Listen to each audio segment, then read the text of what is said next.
Welcome to the Andrew and Kelly Show. My name is Andrew, And I'm Kelly. and this is episode 6. Mm-hmm. And today's topic, we're going to be talking about sobriety Mm-hmm. and the road that it took for us to get there, the many ups and downs and sidewayses. It's been not too long of a journey, but you know, I don't know, I just had a thought about how I remember someone saying, like, oh yeah, why do people get. So this is a church setting. We were at church, and someone was sharing their testimony on how they got sober. It was at U-Turn for Christ, a drug rehab facility that is Bible based and Christ centered, and it's basically like a Bible boot camp kind of for men.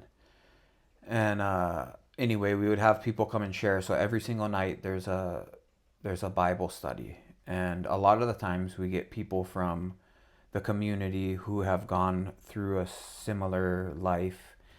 And we had a guy come and share his testimony on how messed up he got and how God saved his life. And one of the guys was like, it's so funny that we're over here, like, I know we're not, these people aren't sharing their story to be glorified themselves. But it's like someone was like, we're like glorifying these guys for doing what they shouldn't have done in the first place.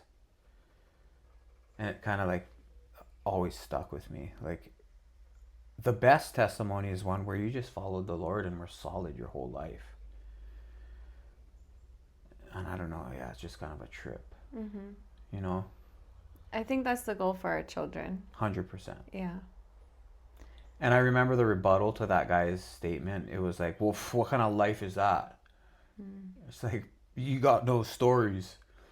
It's like, brah, who cares? I feel like God can provide stories with the sober life. Totally. Yeah. Like some of the nutsest stuff or the best things that I've ever done were sober. Yeah. You know, Yeah. maybe not as stupid, but that's a good thing. Yeah. I feel like I reluctantly wanted to talk about this. Yeah, Yeah. I feel like you still reluctantly Well, are willing to speak of these things because it's. I mean, yeah, you're not supposed to. You should never glorify sin ever, mm-hmm. and that's what it is. I mean, we're not glorifying it, but we're talking about I don't think we're we're. talking about it so that we can conversate with each other on and other people on how you can manage this as a parent and understand what your kids may be faced with and how to navigate through it and what lessons we've learned from being on the other side of it and how we can be there for each other and for our children.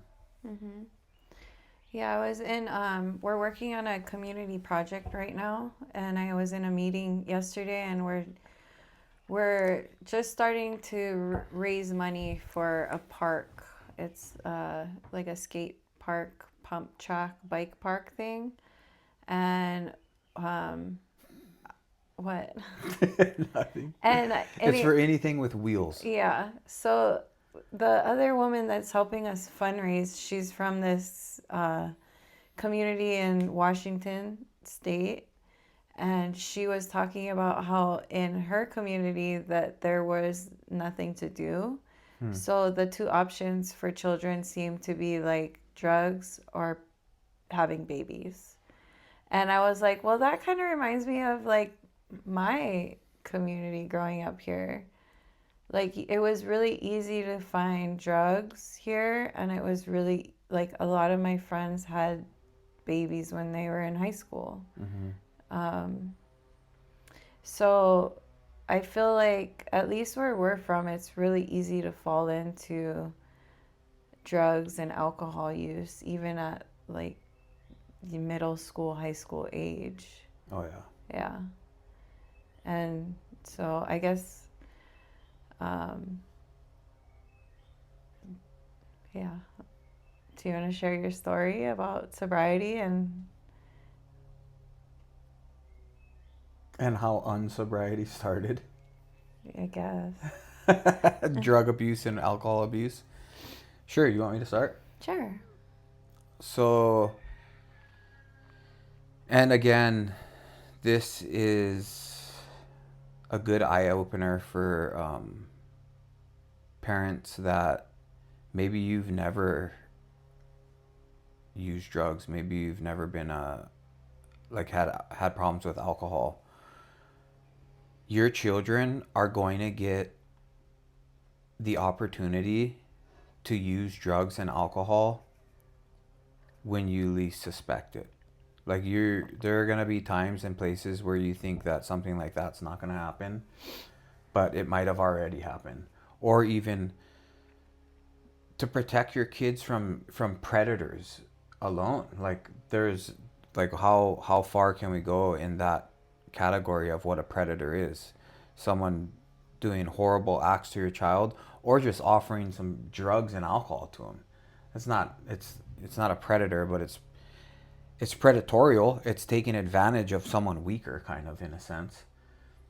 I remember looking up to the wrong people, and that's what got me down that path. It was just looking up to someone that I thought was cool, and that's all it took. Mm-hmm. Was for me to have a bad influence and glorify them, or like put them up on a pedestal and see what they do and want to emulate it. Want to be like, I want to do that. I want to do this. I want to listen to the music they're listening to. I want to do the things they're doing when the parents aren't watching. I want to talk the way they're talking. I want to act the way they're acting because those guys are cool. It's super subtle and it can take a turn super fast. Like there was no leading up to the first time I used marijuana. I just saw someone doing it and I asked if I could try, and they're like, "Of course." You know, it wasn't all it took was a second's decision, and boom, that's when my path of getting high started. And I was 5th grade summer going into 6th grade. So we're talking 11, 12 years old. That's how old our kids are. I remember when the first time I saw a joint and weed, I was in elementary school, and one of my friends brought it to school. You're kidding. No, and he was like, "Look," and I was like, "Cool!" Like, so that was like in fourth Why or am I fifth laughing? grade. Yeah. Yeah, no, it's I laugh because I know how stupid it is and so easy to be influenced by your friends and be like, "Oh, cool." Like, "Whoa, that's so cool. What is that?" Mm-hmm. The first time I smoked a cigarette, so we couldn't even light the lighter, so I didn't smoke the cigarette. But I had the full intention to smoke a cigarette. I was probably, what, 10 years old? Maybe even younger. Couldn't, and it's just a basic lighter child safety Yeah. thing that we were too weak to press down the the lighter, so we couldn't get it lit. How do we keep our kids from like those experiences? Dude, I don't know. Or how do we Prayer. build up our children so that when they are in situations like that, that they know better, and they don't have the desire to want to do that, or that they don't look up to people that are bad, that they see them are making bad choices, that they see that for what it is, like, That's a really good question. yeah. That's like the ultimate question. Yeah, because I guess you can't really keep your kids from every single like scenario or circumstance, but if we can Hmm. like build them up enough to that they know what's better for them and why they don't do things, then I feel like that's the goal. Yeah, it's being open with them and letting them know the bad choices that I've made, Mm-hmm. and letting them know what happened and how far south, how bad it can get if you continue down that path. Yeah. But I remember hearing stories like that when I was a kid and being influenced by it, and like thinking that's cool. I want that. It's like watching when I was a kid watching Scarface or a movie that, dude, he dies in the end. You see how his life ends up. Why would you still want that? I don't know what it is. I feel like, and I was talking about this with my friend yesterday. It's like a culture of wanting to be nuts, and like being like, Gotta be the nuts guy. yeah, and you gotta be bad, and that's the cool thing is to be like super nuts and bad and can scrap anybody and like those um those qualities in a person are somehow like they're worshipped more or encouraged more than like academics Mm-hmm. or the right choices. Especially here. Yeah, and I don't know if It's like it's just romanticized. yeah, I don't know if it's just here on this island, but because I feel like there's other places that are similar. This is just all we know. Right. And But I'm sure there's probably an opposite side of that on Kauai too that we don't know because we've never seen it. We didn't see it growing up. well, Now we get to see it. yeah, I feel like the people that we surround ourselves with are very much in line with like what we believe and the qualities that we encourage in our children. Mm-hmm. So, thinking about that and what we said, is it good to hover as a parent and just never let your kid out of your sight so he's always or he or she is always right there? You see who's influencing them. You don't allow them to go sleep over at friends' houses. You're very strict because we know people like that too. And it's like, where's the balance? Yeah, I think that's the key word is balance. It's that we know all of the parents of the children that hang around our kids. Mm-hmm. We know their family and what, their priorities are and their family values and morals. And I think that's like the number one thing Mm-hmm. is to know the parents of who your children are hanging out with. And also, like, there are going to be, a few that don't, you're kind of like, and like maybe you let them go on a day date with them or a play date to the beach or whatever, but not Yeah. necessarily like sleep over. No, And definitely. Yeah. like, so I feel like that's the balance. Yeah, and I think really the only way to protect them completely is just prayer. It's going to be, divine protection. Yeah, and then like you said, so I think going back to like our sobriety story, we obviously both started smoking weed at a young age, started drinking at a young age. It's very like normal for people, at least in our community that grew up here to, start partying in high school, like full blown, like, and I think, of course, I wish that that wasn't how I spent my weekends growing up here. But, there was a time even where we would drink and party as adults, like married and with children, and even smoking weed with our kids, not with, but around them, Yeah. and like, um, and coming away from that, and 5 years ago, our our oldest was 7 years old when we quit, I guess. Now, Mm-hmm. yeah, Yeah, yeah, 8. 7 or 8 years old when we were like no more. Yeah.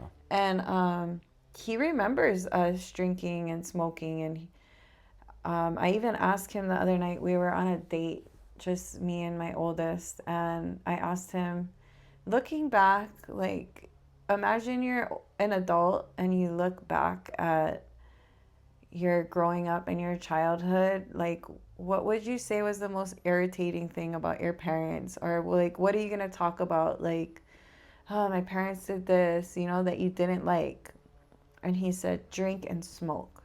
Heavy. And I was like, wow, that's so good that we don't do that now, right? And he's like, yeah. So that was like no hesitation, and he really had to think of anything else besides that he was really bothering him about our parenting. Wow. So like that was huge for us to quit when we did. And we shared why we quit last episode, which was kind of also embarrassing, but Helpful. yeah, helpful. And Like we've already had two people reach out, and like yeah. that's beautiful. Like if it can help, like we always say, if we can reach just one person, we've done our job. Yeah. And I feel like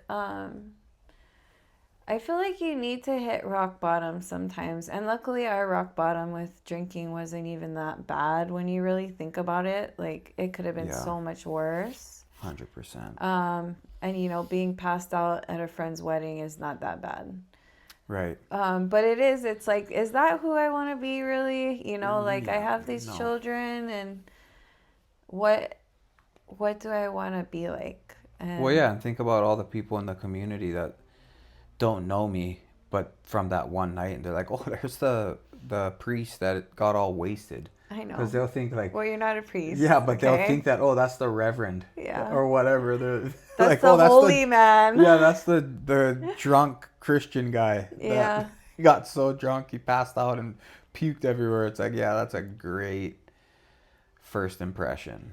Well, and then even like raising kids, and especially in a small community, like you're gonna run into everyone, and your kids are gonna have friends, and their parents are gonna know us, and it's nice to be able to be above reproach. Yeah. Yeah. 100%. So I started abusing alcohol. The first time I remember getting drunk was going into 6th grade, and I was at a friend's house. His parents were on Oahu, so they're off island, and we just raided their wine. And I don't even remember what happened because I blacked out, and my friend said that I just was nothing bad, but I just passed out and I wanted more. That's all I remember is I woke up the next day and I was like, I want to do that again. That was so fun. And from that time, any chance I got, if there was alcohol around and we could get it, we would. And I would just get wasted. We started when I was in 8th grade, or 5th through 8th grade. So 6th through 8th grade, I should say. I was going to island school, and the friends that I had, we would go to the Hyatt and we would break into the liquor, or we would go into the gift shop, and we would just steal alcohol.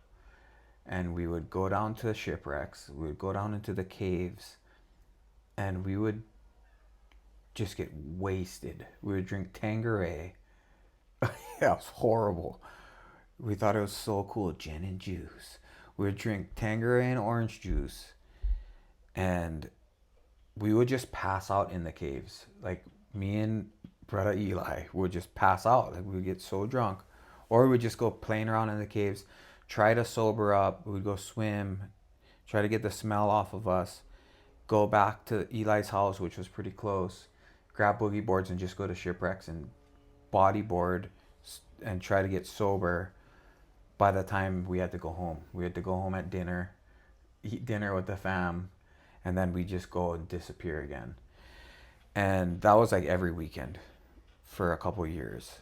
And then, of course, marijuana gets introduced at that time. So we would be buying weed any chance we would get.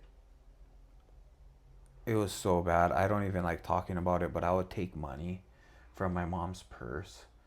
Like it's really lame, but I would take like $10 here and there, and I would save up all my money, and I would do chores around the house for money. And I talked to my mom about this. I told her I was an idiot, and she's like, you think I'm dumb and I don't know you would take money?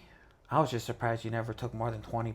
I was like, yeah, I felt so bad taking that like, you should never take money from your family, or from anybody. And yeah, it's embarrassing to talk about that. But that was only weed, and I was willing to steal from my own family. And then, yeah, that just progressed for years and years. And high school, it turned into whatever other drug was around. We would get pills. I was playing music with some friends, and we would drink so much Bacardi to the point where I could drink like between 5 or 6 friends, we would drink a whole handle of Bacardi. It was nuts. Like thinking back on it, I don't know how I'm alive. Because the things we would do, the trouble we would get into, the driving around, the all while being intoxicated is ridiculous. Like so ridiculous. I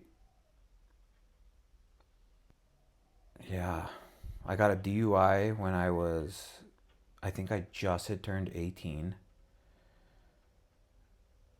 Yeah, I think I was 18. And that didn't even change. That didn't even make me quit drinking. I kept drinking, and then I was using cocaine, and then eventually to meth. The first time I saw meth, I didn't even know what it was. I was just, again, I was with people that I looked up to, that I thought were cool, and I just said, "Oh, what's that? I want to try." And that's all it took. One quick poor decision. And that was like the first time I was able to like concentrate. Like I remember being like, "Whoa, I'm calm and everything like makes sense." It was so gnarly. Talk about drugs. Yeah. And it's because I have ADHD and whatever, bipolar and this and that. And I think that's why so many people that have mental health problems end up on drugs. Yeah. Because it's for the first time in their life. I can't say for sure, but that's how I was. For the first time in my life, I was like, holy crap, I could like read a book right now and tell you what I'm reading. And that's like, for someone who's never felt that in their life, it's like, whoa, that's crazy. Talk about spiritual warfare. 100%. Yeah. Crazy. Like, holy crap, I'm smart. Yeah, the enemy's just lying. 100%. And that wasn't very often that I would use methamphetamine. It was, I mean, on and off for 3 years, and it was like I would go through spurts of like wanting it and not wanting it, and it's weird how that works for me. By the grace of God, I was able to quit, no problem. And that's where this leads to. So from one quick decision, that's all it took for me to go down this whole road for 3 years of craziness. And then one day I was at work. I used to work for a tree trimming company. I was just a ground guy. Once in a while I'd get to climb the coconut trees, but we would get high before work. Because then you can just pound. You can work really hard and it's easy. You don't even have to stop to eat. And I'm working with my buddy, and we just got high, smoking meth. And he's like, "Bro, when I look at you, I don't see a tweaker." And I'm just like, "Bro, what?" He's like, "Yeah, when I look at you, I don't see someone that does this." And I was just like, "Bro, you're tripping right now, guy. Pass the pipe." And he's like, "No, bro, for real, we're over this." And I'm like, "Okay, for real?" He's like, "Yeah, we're over this." So he throws a loaded pipe. And I remember saying, because I just met you, we just started hanging out. And I was like, "Bruh, I've been cruising with this super hot chick and she doesn't even know I use this stuff." "Yeah, we're over it. I'm over it. I don't want her to know I'm a tweaker." And so he throws the pipe in Hanalei River, and that was the last time I ever smoked dope. And that was in 2007. And from the stories I tell people, or from that story that I've shared with other people, they're always like, "What the heck? How did that happen?" Like it was God. For Sean to look at me and be like, "Bro, when I look at you, I don't see someone that does this." It was all God, like somehow speaking through him. So that's why when people want to say, if you don't live this way or that way, God won't use you, that's bullcrap. Who is anyone to say God can speak through a donkey? Did the donkey get on his knees and profess Jesus? No. God just spoke straight through that donkey and said what he needed to say. That's what he did with Sean. Sean looked at me and he's like, "Bro, when I look at you, I don't see a tweaker guy. We're over this stuff." And that is nothing like Sean. Like, it was the opposite. It would be like, "Bro, let's get more dope. Let's blah, blah, blah, this and that." Not professing good. Mm-hmm. So yeah, God allowed that to happen. I got sober from that. Me and you were hanging out. You asked me if I wanted to go to a Bible study. I started going to a Bible study with you. I said, maybe I shouldn't smoke weed before the Bible study. And so I stopped smoking weed before the Bible study, and eventually I was like, maybe I should stop selling weed and using weed. And you're like, yeah, probably. And I got sober. Mm-hmm. September 23rd, 2007. Then I wasn't sober again. Got sober, stayed sober for very many years, stayed solid in church, going to mission trips in Mexico, Guatemala, California. Me and Kelly broke up at that time. She went to college. She'll share in her part where she's going to share about her experiences. And I stayed here, and I ended up going to U-Turn for Christ to volunteer there because two of my really close friends just entered the program. And I would go and just talk story with the guys and just try and be a light and encouragement. And Pastor Alex was like, "Hey, if you really want to be here, you have to go through the program. Like, that's just the way it is. You can come every Bible study and this and that, but you should just come through the program." And I was like, "Bro, what are you talking about? I've been sober for over a year. I got a good job. I don't need to, I was selling stuff at Sears, making money." I was like, "Why am I going to quit my job to go and volunteer at a drug rehab for free, for no money? Except for food and living was taken care of." I finally got confirmation, really, that that's what I need to do. So I ended up doing that. And then 2 years later, me and Kelly got married. We started talking again, got married. And then, 3 years after we got married, we started drinking. Mm-hmm.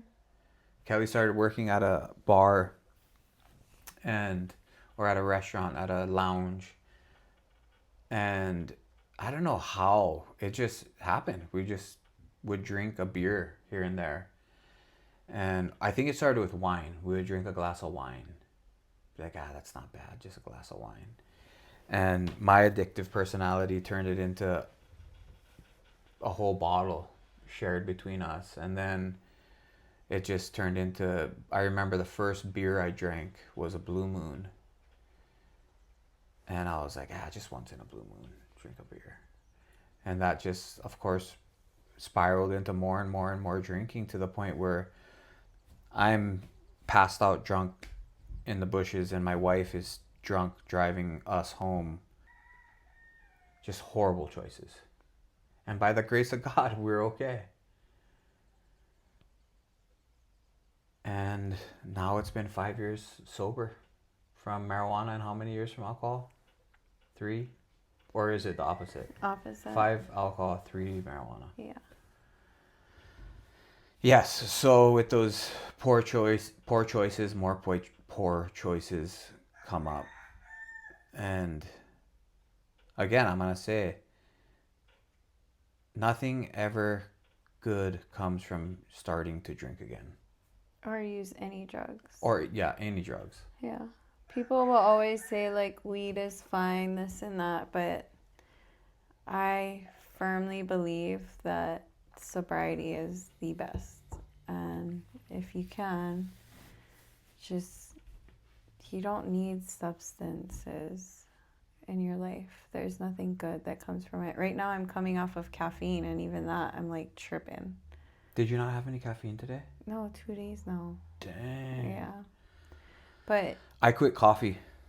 I'm still having 100 milligrams of caffeine a day. Just 2 little things of tea. And that's been hard because I yeah. definitely drank more caffeine than Kelly. So yeah, it's super embarrassing to share poor choices that we've made, but we've come so far. And luckily, I've never really used any hard drugs before. It's always just been like weed or alcohol. And then partying in college, once in a while, you do, I don't know, I guess some hard drugs, but not really. Like, not no ice or like cocaine or I don't know. You've never done cocaine? I did like twice, but I've never done hard drugs, only cocaine twice. well, You're so funny. but it's not like, I guess if you're shoot. really looking at the spectrum of like people and like the drugs they use, and I guess it really depends on what like group of people you're talking about, you're comparing yourself to, but Totally. I don't know. I definitely do not want my children to do what I've done. That's for sure. And I think that our poor choices in being open with them about them and them, experiencing part of those choices was, a very big turnoff for them. Yeah. And seeing like the change in us and how much they like us better sober. It, like, I always just tell them, and, my brother was a drug addict for many years, and we love him so much, and He's doing so that's good. another big one, is my kids really, they remember him on the streets, and they remember how gnarly he was for so many years, and, they get to see the change in his life being sober for 5 years too, Yeah. and so I think just being super open with our kids about poor choices that we've made or loved ones made, and always come at it with, like, I remember we were in Reno and there was this drug addict, homeless guy, like, crossing the street. And I remember looking at him and the boys were like, whoa, how's this guy? And I just, for some reason I said, we're only like 1 or 2 choices away from him at all times. Like, and it's true. It's like you have choices, and if you make the wrong one, it's really easy to end up in the wrong place. Yep. So I do like have empathy for people who are addicted to drugs, because I could have been there easily. And my brother was there, and I just want to encourage my kids to not even like give the devil an inch. Yeah. Because he'll take that mile and he'll whisper in your brain like, you've never been better. This is the best you've ever felt. You need this. You have this condition. So if you smoke this dope, you'll be normal and you'll be able to do things. And you need this to like work hard. And if you want to be great, you need this. And then all of a sudden you'll end up like on the streets, or you'll be stealing from family, or you'll be in jail. Like, and I think just that communication with our kids and being examples of that, and that I think like our kids, our oldest is only 13, so we don't know like what we're doing. Like as in raising teenagers, you mean? Yeah, or like, we can sit here and talk about how we're raising sober kids, but we don't know yet like what Right. our parenting is doing. Like, all we can do is try our hardest and like really think about that, like things like, why did I use drugs at a young age, and why was I drinking? Like what Yeah, what was it could that? have my parents have done differently for me? And I think that you know, they probably could have paid a little bit more attention. And they were always there. It's not like I was like left alone a lot, but I think they were distracted a lot. Like my dad really Work. loved computers, like games and work, and he didn't really like pay attention, you know? And He just kind of would let you do your thing. yeah, and then I had a lot of friends that they didn't really know either. Um, and yeah, I don't know. My brother was already getting into a lot of trouble, and I really looked up to my brother. And, you know, I just would hang out with him and his friends a lot, and that got me into a lot of stuff.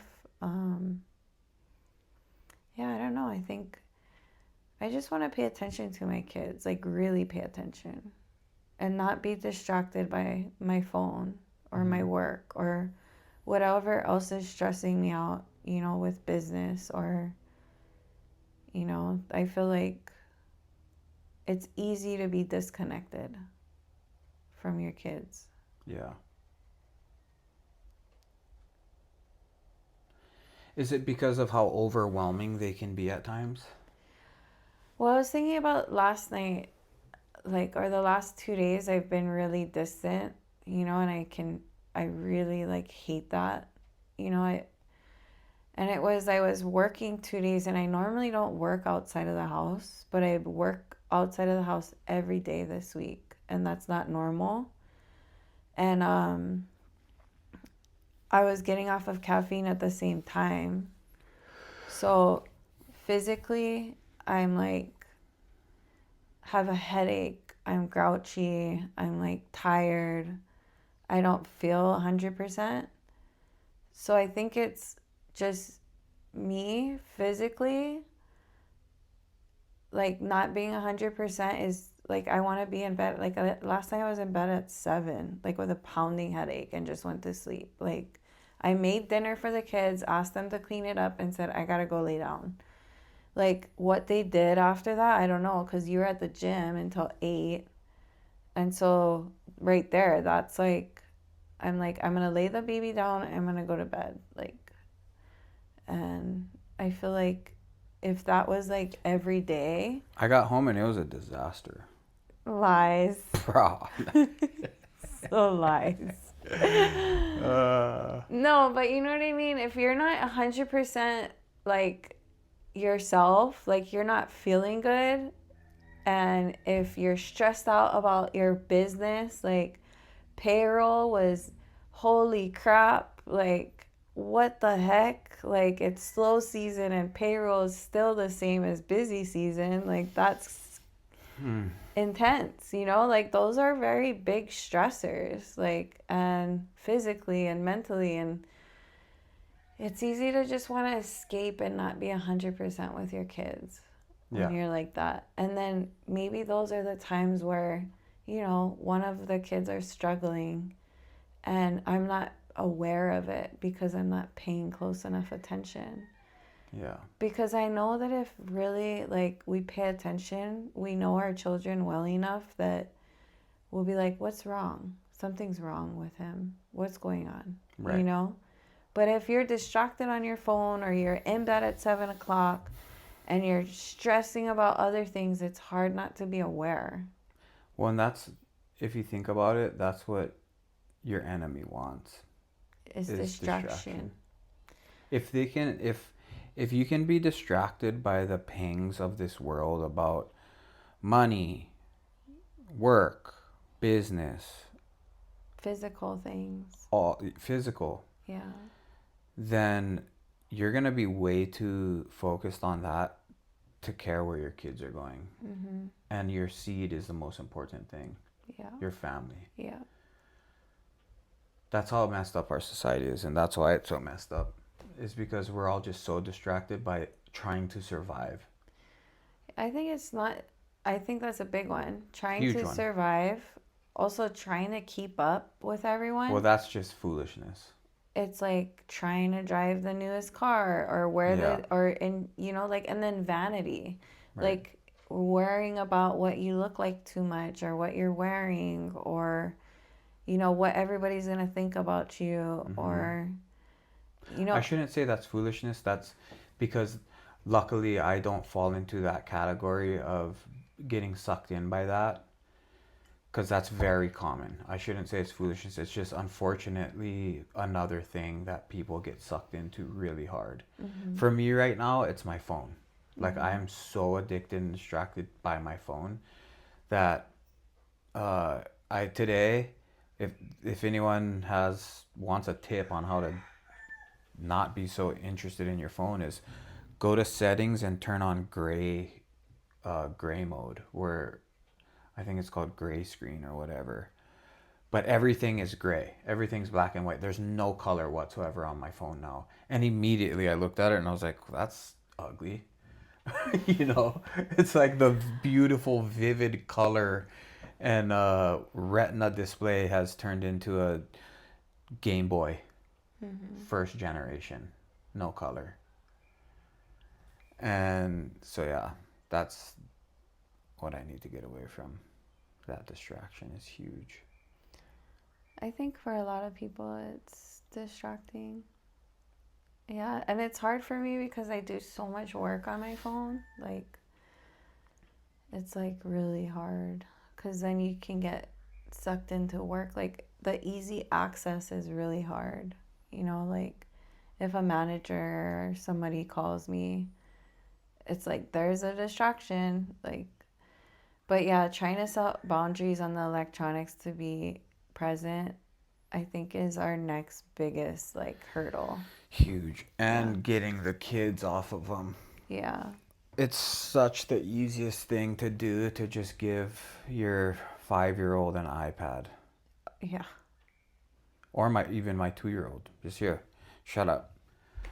Go watch go Shut watch up. Booby. Or Booba. Booba. Booba. Booby. Character. Yeah. But And we're all guilty of it. Maybe not everyone. There's some perfect people out there that never let their kids go on an iPad and it's funny never because let their two kids see of a our screen. closest friends don't even have TVs in their house. That's legit. Yeah. And it's like, okay, we got to get there. Like Yeah. we're sober for 5 years. We're doing really good, like in our marriage, and our kids are doing good. So there's always something to work on. So that's what we're working on right now is the electronics. Yeah. And hopefully maybe next week we have improvements to Yeah. report. 7 days no cell phone. That's funny because I was just talking to somebody that there's like, oh, Dusty. There's like layers, yeah, that you got to get through. And I feel like my next layer, so I can reach the next level, is no phone. Yeah.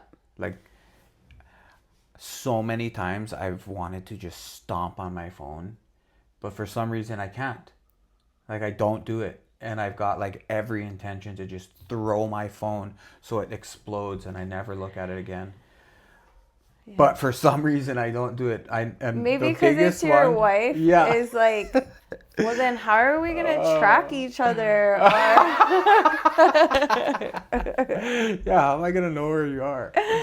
No, but it's like he also is on, group chats that are really important for our business that would Yeah. be very difficult if you did not have a phone.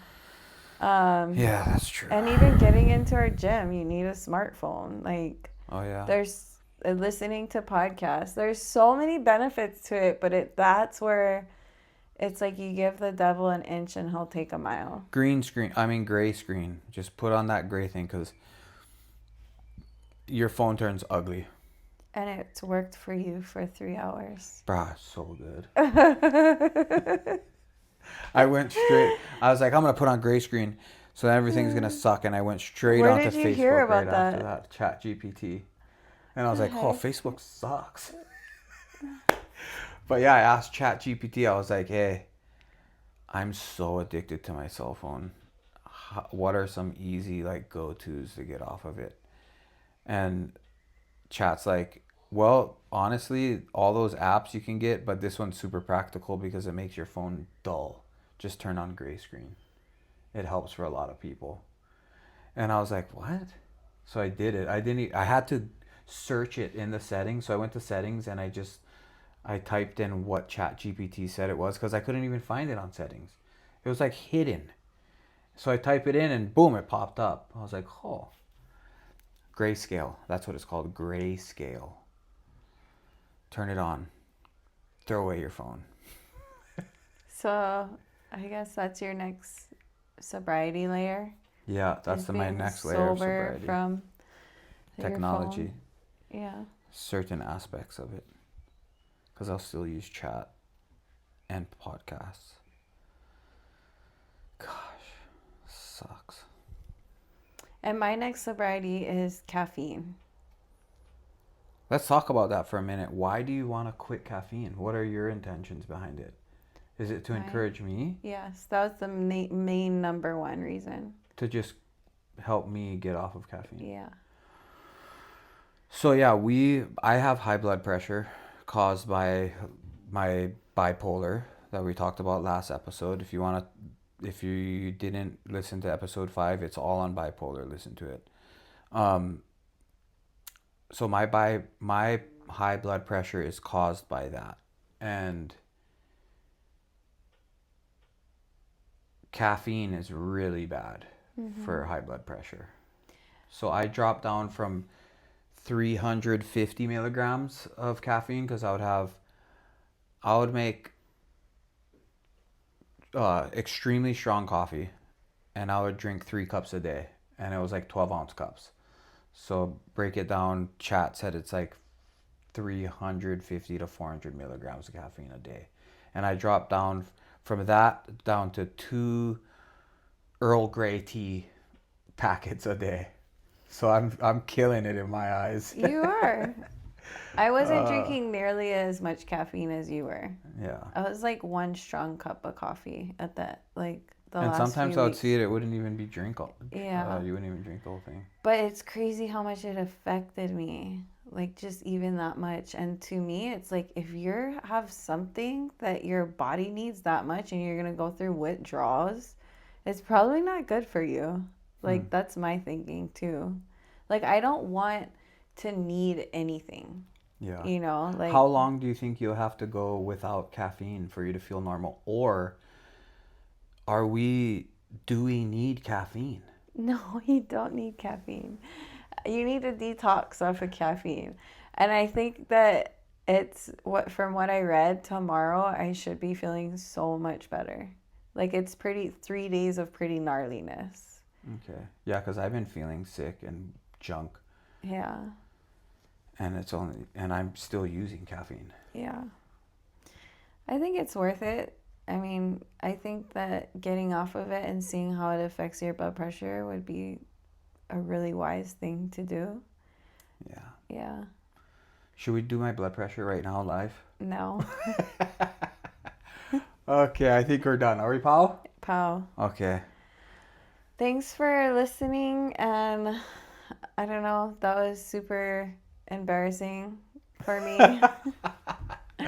Good. It's good to let stuff out and be real. Yeah, it is. And no, it's good. And I hope it just encourages people to like achieve sobriety. I guess before we finish, like since we've been sober, like how do you feel? Amazing. Yeah. Like way better. Yeah. Yeah. Like my mind is in so much of a better spot. Like it was driving me nuts to be in that spot, in that state. Even weed. Like, oh no, for me, weed is horrible. I think for a lot of people it is. Yeah, they downplay it a lot. Yeah, I'm sure there's a lot that people aren't honest because they love the way marijuana makes them feel. And for anyone who has psychological issues, marijuana acts as like as a stimulant. It's not good. Instead of like getting you stony and irie, it's for me, it would hit what I was talking to a doctor and they said, well, it's probably hitting dopamine from the section of your brain, the same section that was grabbing dopamine for meth. And what it does is causes you manic to get manic, and that's exactly what it does. Mm-hmm. No sleep, no food, losing it, having crazy thoughts of grandeur, and making 87 different businesses a day, and my journal was full of different business ideas, and none of it was going to be ever acted upon. It was just I wanted to be heard, I wanted to talk, and it's just crazy. Mm-hmm. It was literally like I was a freaking twacked out gonzo. Okay, so you feel so much better. And Way better. I would say our relationship is like 10 times million better. 10 times million better. Don't you think? I agree. And then, like, our children love it. Yep. And that's family is the most important thing.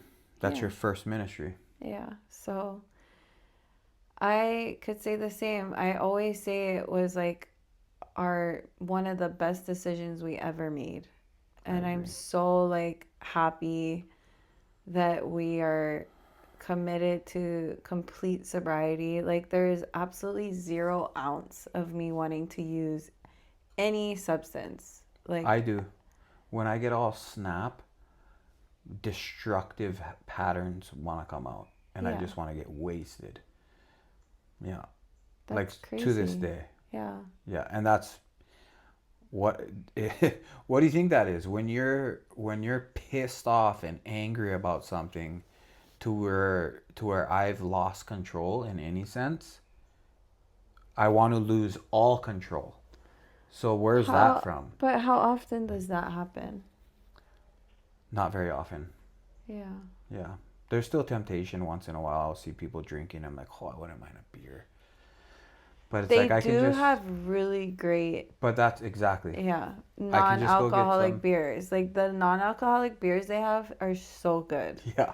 Yeah. So whenever 100%. we're craving like a beer, which will happen once in a while, yeah, those Ennies like definitely like... Athletic. Yeah. They're so good. They're so good. Highly recommend. Yeah. Yeah. If you're struggling with getting sober, there's even non-alcoholic mocktail and non-alcoholic wine. They have non-alcoholic everything, and it tastes so good, like the real deal. It is really good. Yeah. So it's like whenever we feel like that, and I don't even haven't really liked any of it anyway lately. But yeah, if I feel like I really want a beer, that helps.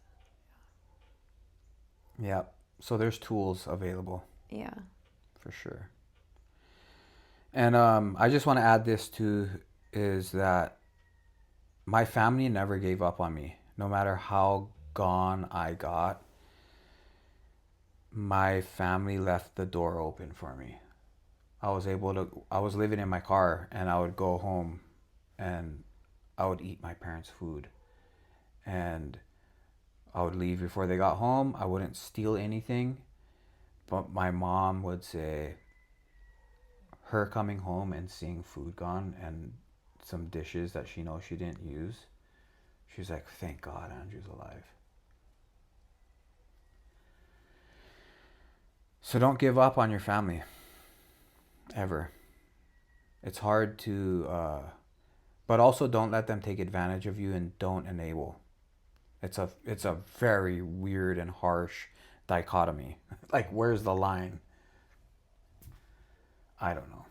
God knows. And you just have to be very wise and talk to people that have gone through it, and be very like honest with yourself.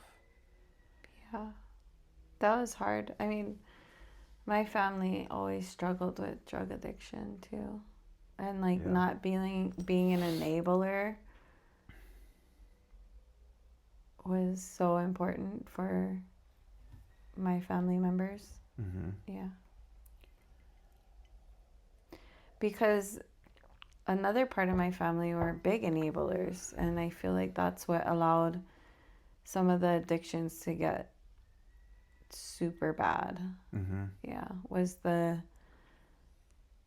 inability for loved ones to address the problem or to hold them accountable. Yeah. So yeah, it is a fine line. But anyway, Love you. Love you too. Are we, Paul? Yeah. Well, that was another gnarly one and a good episode. I thought so. Yeah, I think so. Hopefully it encourages people to get sober. Yeah. Yeah. I don't know if there's a lot of drug addicts listening to podcasts, but it's just tools to just encourage other people and not like freaking throw words down someone's throat, you know, like just love people, love your family, love those going through the struggle, and sometimes love has to be harsh. But with that, we hope you have a blessed day, and thank you so much for listening and encouraging us to continue to do this. Bye. Bye.